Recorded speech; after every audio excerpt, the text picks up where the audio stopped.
আপনি কি বলবেন হবিগঞ্জের এই ঘটনায়? ছাত্রদলের ব্যাখ্যা হচ্ছে দীর্ঘদিন ধরে বিশেষ করে নাসরুদ্দিন পাটোয়ারি উস্কানিমূলক বক্তব্য দিচ্ছেন, এমনকি যে সমাবেশ ছিল সেখানেও তারা নানান ধরনের উস্কানিমূলক বক্তব্য দিয়েছেন, যার ফলে স্থানীয় মানুষজন বা সাধারণ মানুষ অতিষ্ঠ হয়ে তাদের উপরে হামলা করেছে।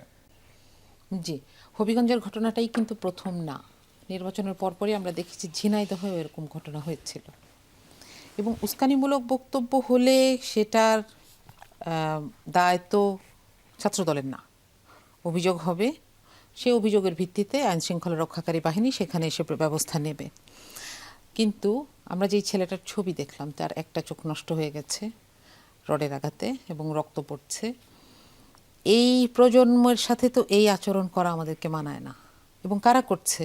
এই প্রজন্মেরই সরকারি দলের প্রতিনিধিরা। কেন আমি সরকারি দল বলছি? সরকারি দল বলার অনেকগুলো কারণ আছে। দেখেন, উস্কানিমূলক বক্তব্য দেওয়া হয়েছে বলেই তাদেরকে ঠেকানো হয়েছে, এই কথাটা কে বলল? তাহলে তার গায়ে দায়টা চলে যায়। এবং একই সাথে এখানে পুলিশ এবং প্রশাসন কি করছিল এটা একটা বিষয়। আপনি একটু লক্ষ্য করে থাকবেন, তাদের যে গাড়িটাকে হামলা করা হয়েছে সেই গাড়িটাকে সরকারি একটা অফিসের ভেতরে নিয়ে, একটা ব্যাংকের ভিতরে গিয়ে তারা, এটা সরকারি অফিস, নিয়ে সেখান থেকে ক্যামেরা এবং ওদের ফোনগুলো নিয়ে যাওয়া হয়েছে। এই আচরণ করার সাহস বাংলাদেশে এখন কার আছে?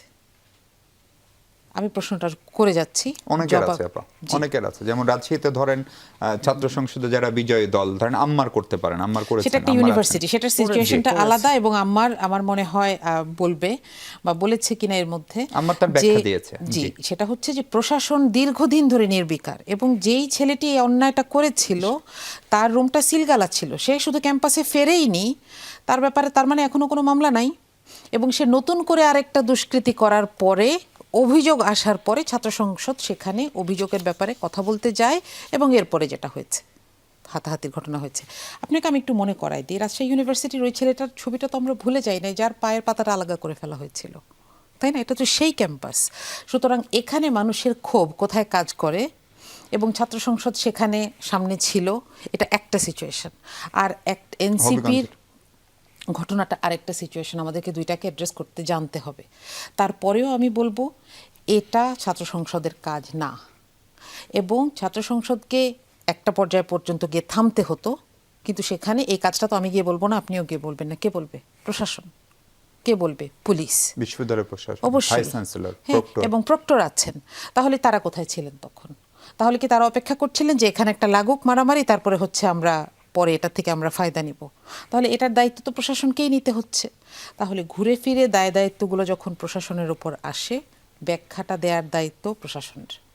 কিন্তু আপা আপনি আমাকে একটু বলেন যে ধরেন এই একটা বৃহত্তর রাজনৈতিক ঐক্য প্রতিষ্ঠিত হয়েছিল 5 আগস্টের আগে এমনকি পরেও, ফলে কি এমন ঘটনা ঘটলো 5 মাসের মাথায় বা 6 মাস হয়নি এখনো সরকারের, যে বিএনপির ছাত্র সংগঠন তাদেরকে প্রকাশ্যে, যারা ক্ষমতায় আছেন তারা জানেন যে তারা আক্রমণ না করলেও দায়টা তাদের দিকে আসবে, তারা কেন করবে? মানে কি যুক্তিটা থাকতে পারে? আচ্ছা, বাংলাদেশের এবং রাজনৈতিক এনসিপি বিএনপির কি এমন ক্ষতি করলো আসলে?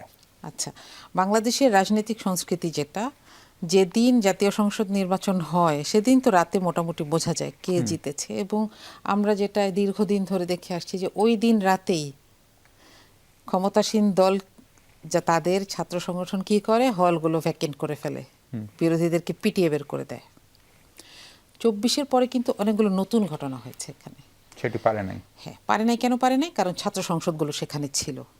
এবং সৌভাগ্য বলবো না দুর্ভাগ্য বলবো, ছাত্র সংসদগুলো যেখানে শিবির সমর্থিত, তো সেখানে ক্ষমতাটা এভাবে করে নিয়ে যাওয়া একটা নির্বাচিত নির্বাচিত ছাত্র সংসদ থাকা অবস্থায় এইভাবে ঠিক ছিনিয়েও নেওয়া যাচ্ছে না। তো এটা তো সরকারি দলের যারা ছাত্র সংগঠন তাদের জন্য তো এটা একটা ডিপ্রেশনের কারণ, যে তারা দখলটা নিতে পারছে না। তাদের সরকার দেশ চালাচ্ছে কিন্তু ক্যাম্পাসটাতে তারা দখল বুঝে পাচ্ছে না। আমার মনে হয় এটা এখানে একটা বড়